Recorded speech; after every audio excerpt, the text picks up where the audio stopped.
एक छोटे से गांव में पहाड़ियों के पास रहती थीं दादी जी। सब उन्हें प्यार से ज्योति दादी कहते थे।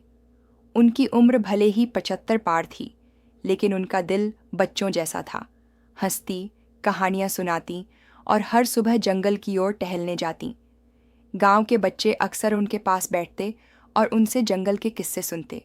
लेकिन एक किस्सा ऐसा था जो उन्होंने किसी को नहीं बताया था। वो था उनका हाथी मित्र मोती। ये बात तब की है जब दादी जी सिर्फ 10 साल की थीं। एक बार गांव के पास के जंगल में आग लग गई थी। ज्योति अकेली फंस गई थी। चारों ओर धुआं और आग ही आग। तभी एक छोटा हाथी दौड़ता हुआ आया, अपनी सूंड से ज्योति को उठाया और तेजी से नदी की ओर भागा। दोनों ने एक साथ जान बचाई। उस दिन से दोनों में गहरी दोस्ती हो गई। हर सुबह ज्योति जंगल जाती, मोती उसका इंतजार करता। वो उसे गुड़ और केले खिलाती और बदले में मोती उसे अपनी पीठ पर बिठाकर जंगल घुमाता। समय बीतता गया। ज्योति बड़ी हुई, शादी हुई, बच्चे हुए, फिर पोते पोतियां भी। लेकिन मोती वहीं जंगल में रहा। अब एक विशाल, समझदार हाथी बन चुका था। अब दादी जी हर सुबह उसी जगह जातीं जहां मोती से पहली बार मिली थीं।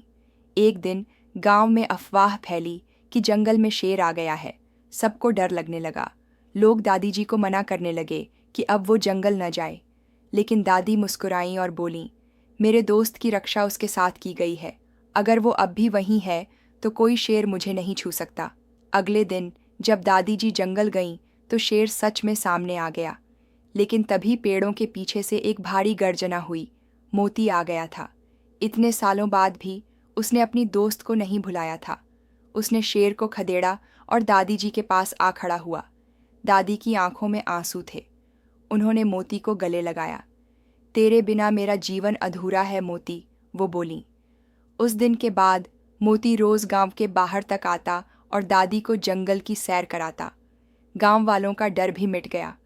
बच्चों को फिर से कहानियों में यकीन होने लगा और दादी जी, वो अब सिर्फ एक बुजुर्ग नहीं रहीं, वो बन गई गांव की जंगल रक्षक, जिनकी दोस्ती एक हाथी से थी और जिनके साहस की कहानियां दूर दूर तक सुनाई जाने लगीं।